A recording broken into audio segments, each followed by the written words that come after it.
Salve, salve família, aqui quem fala é o Lutz do canal Cortes Podcast e no meu primeiro mês monetizado eu já fiz $3.000 só seguindo o que esse cara fala no curso dele. Então se você quer ganhar dinheiro com internet e YouTube sem nem precisar aparecer, confere o primeiro link na descrição. Eu sei que você é um defensor da liberdade de expressão e eu fui punido 2 vezes no Ministério Público, na história, por procedimentos administrativos disciplinares. Olha só, antes da Lava Jato, todo mundo que trabalhou nela nunca teve nenhum procedimento administrativo disciplinar.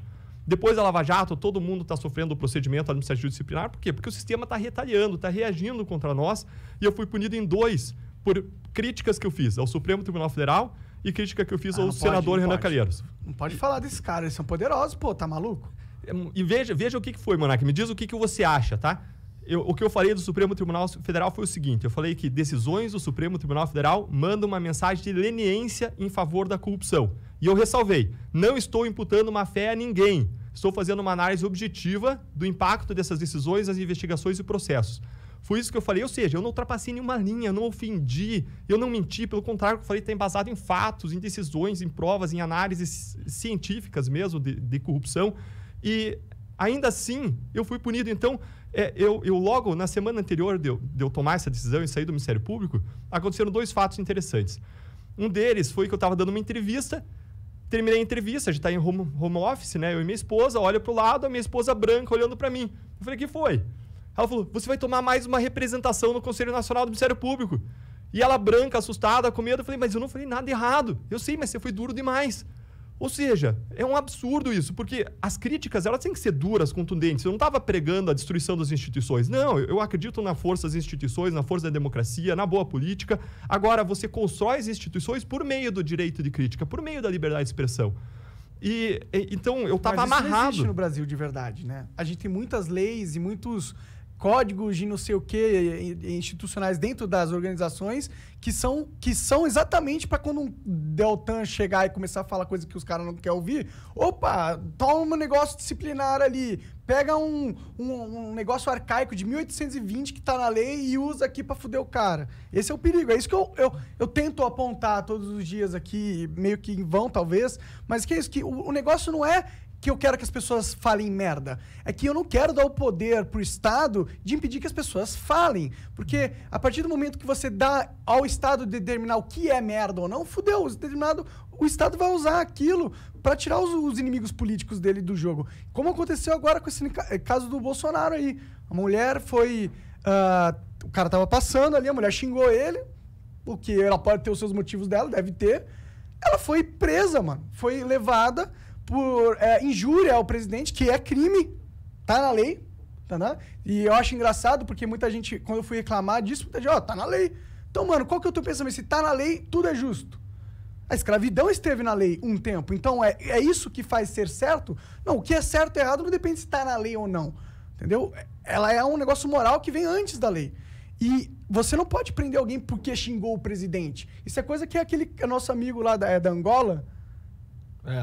A gente tem um amigo da Angola, criador. Ele falou, a gente foi perguntar do presidente pra ele, ele falou, mano, não posso falar. Nem é assunto, presidente. Né? Caramba. Então, mas é esse tipo de sociedade que está sendo construída. Toda vez que o STF toma as decisões monocráticas dele contra jornalistas, por mais que o jornalista seja um merda, na minha opinião, entendeu?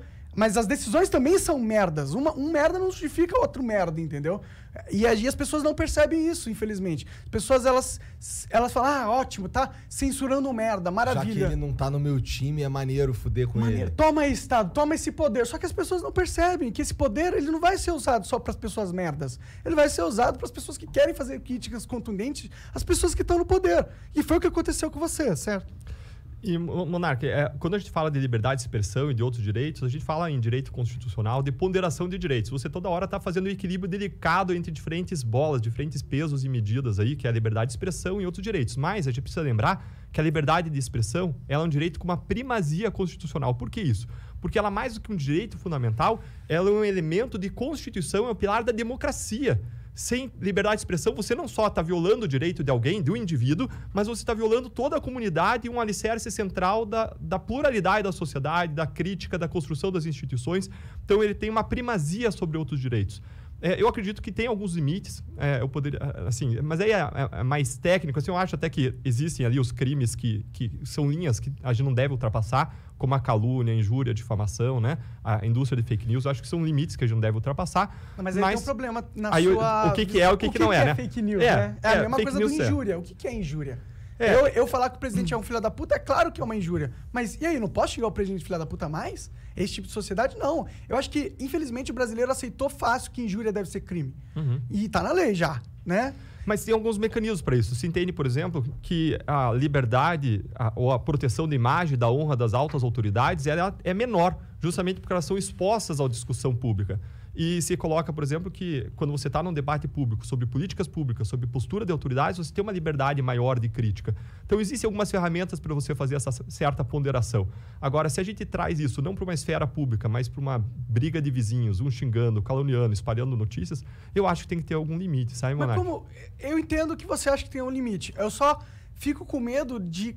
Sempre quando a gente quer pôr um limite na expressão, porque a fake news é uma forma de expressão. É mentira, mas é uma forma de expressão. Você quer limitar a forma de das pessoas se expressarem? É perigoso.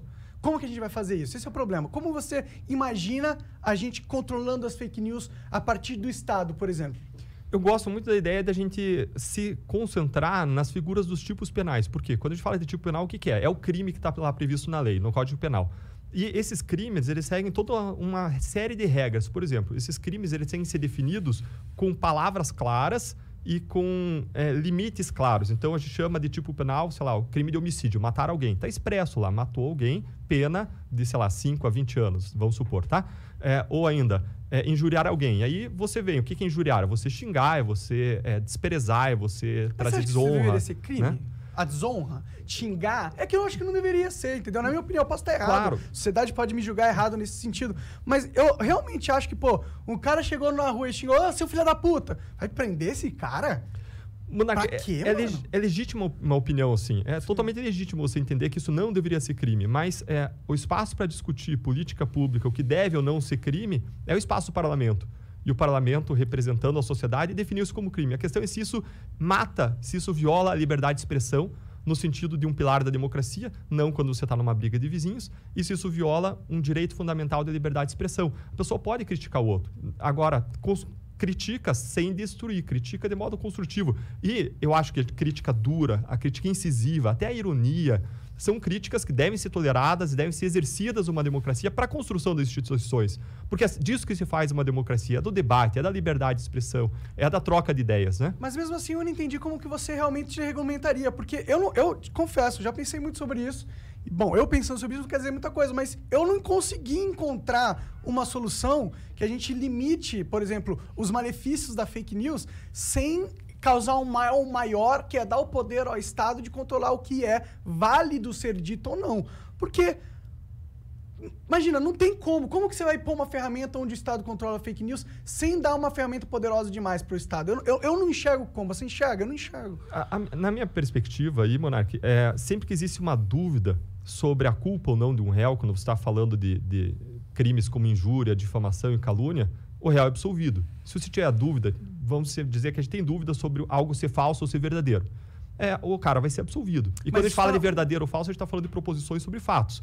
Agora, quando a gente fala de opinião, aí é outra coisa. Opinião é opinião. Opinião não é falsa, não é verdadeira, né? Mas se o cara, por exemplo, ele está delatando alguma coisa que ele... Pô, alguém foi lá e falou, isso que está acontecendo. Ele vai ser o cara que vai delatar, tá ligado? E aí, no final, se descobriu, fez a investigação, mas se descobriu que o que ele delatou não era verdade. Esse cara não é punido. Hoje ele tem uma proteção legal. Mas ele já foi punido hoje. Não. Teve um cara que fez isso, entendeu? Até acho que ele pode ter feito isso de maneira maldosa, entendeu? Mas teve um deputado federal que falou das urnas eletrônicas, falou que elas estavam sendo manipuladas, fez essa denúncia, foram averiguar, viram que não tinha nada, esse cara perdeu o mandato por fake news. Eu acho que isso é errado. Sabe por quê? Não porque eu acho que ele tá certo em talvez ter mentido, mas sim porque agora qual que é o próximo que for fazer uma... E se realmente tiver alguma coisa acontecendo nas urnas, o cara vai ficar com medo de delatar, porque o último cara que delatou perdeu o mandato, entendeu? Então, eu não... Esse é o problema. essa regra, na minha opinião, ela sempre vai ser mal utilizada. Ela sempre vai ser influenciada pelos poderosos e vai ser utilizada para calar que não deveria ser calado, entendeu? Como que a gente resolve esse problema? Como que a gente impede do Estado não abusar essa liberdade que a gente está querendo construir para ele, entendeu? Claro, coloca uma inteligência artificial lá. Mais perigoso ainda, né? Então, eu entendo o teu ponto, ele é mais legítimo ainda quando você não está falando de uma ultrapassagem clara de uma linha. Nesse caso desse deputado que perdeu o mandato, não se tratava de uma apuração de um crime. Os limites que eu vejo são os limites da injúria, da calúnia e da difamação. Para mim, são limites claros porque estão ali regrados em regras penais, naquilo que a gente chama de tipo penal. Então, são limites claros. Agora, fora disso... A discussão está sendo em torno, né? Tipo, as pessoas elas querem criar novas leis para garantir essa proteção contra a fake news. Tipo, se a gente quiser só manter as leis que tá, eu acho que as leis que tá poderiam mudar para melhores. A gente não tem, tipo, a primeira emenda igual nos Estados Unidos, que garante realmente a liberdade de expressão. A gente deveria ter algo aqui no Brasil. Não temos, ótimo. Mas as pessoas estão lutando para mudar isso, para que a gente aumente a regulamentação do Estado sobre a fala, sobre o speech das pessoas. É isso que eu vejo, isso que me dá medo, entendeu? Claro, porque você já disse aí, você é um cara que entende da lei, o Estado já tem ferramentas para lidar com esse tipo de... Então, por que as pessoas querem criar novas, entendeu? Isso não é meio esquisito, na sua opinião? Eu acho que a gente poderia falar assim, ó, tem uma zona de certeza positiva da liberdade de expressão. Uma zona em que todo mundo concorda que aqueles casos a pessoa tem plena liberdade de expressão. Tem uma zona de certeza negativa, que são quando a pessoa está cometendo crimes. E surgiu uma nova zona, por quê? Porque hoje as fake news se percebeu que elas podem influenciar e manipular a própria democracia. Vamos fazer uma análise rápida, tá? Os 7 maiores partidos do país têm, sabe quantos filiados no Brasil? 10 milhões de filiados. 10 milhões de filiados. Vamos supor que esses 7 partidos formam lá uma coligação e uma parte desses partidos forma uma coligação e forma uma indústria de fake news para manipular o voto das pessoas. Escancaradamente, manipular o voto. E elas têm lá seu conjunto de filiados que participa disso, eles incentivam as lideranças, os outros se comportam de acordo com a orientação das lideranças e isso acaba minando a própria capacidade das pessoas de se orientarem de acordo com a verdade para tomar suas decisões, para um voto consciente. E isso está numa zona cinzenta, entendeu? Mas você acha que isso é um fato novo? Porque eu acho que isso aí é o jogo sendo jogado como sempre foi. Porque se a gente for parar para analisar antes da internet, quem que era dono das maiores rádios e das TVs? Eram os políticos. Então esse não é um problema novo. Mas antes nunca houve esse movimento para a gente realmente passar leis para que esse problema não existisse, entendeu? Por isso que a minha dúvida, por isso que eu tenho uma certeza que as pessoas não querem passar essa lei para acabar com o problema da fake news. Elas querem tomar de volta o controle da mídia. Porque o que aconteceu com a internet? Quebrou o monopólio das grandes mídias sobre o que era verdade. Antes passava na Globo, era fato, acabou. As pessoas nem discutiam. A internet quebrou com isso. Perdeu-se o poder desses grandes poderosos da mídia, entendeu? E eu acho que eles têm influência política e é eles que estão influenciando para passar essas leis de fake news, porque aí eles conseguem, talvez, numa vã esperança, aumentar o controle, recuperar o controle que eles tinham. Legal. Monark, eu acho totalmente legítima e bem assim fundada a tua preocupação com isso. E eu tenho essa preocupação também. Eu quero que a internet seja um ambiente livre de liberdade de expressão, de colocação de perspectivas diferentes sobre a realidade. E nós sempre entendemos isso muito bem na Lava Jato, mesmo quando as pessoas nos criticavam, mesmo quando interpretavam de modo até absurdo a realidade.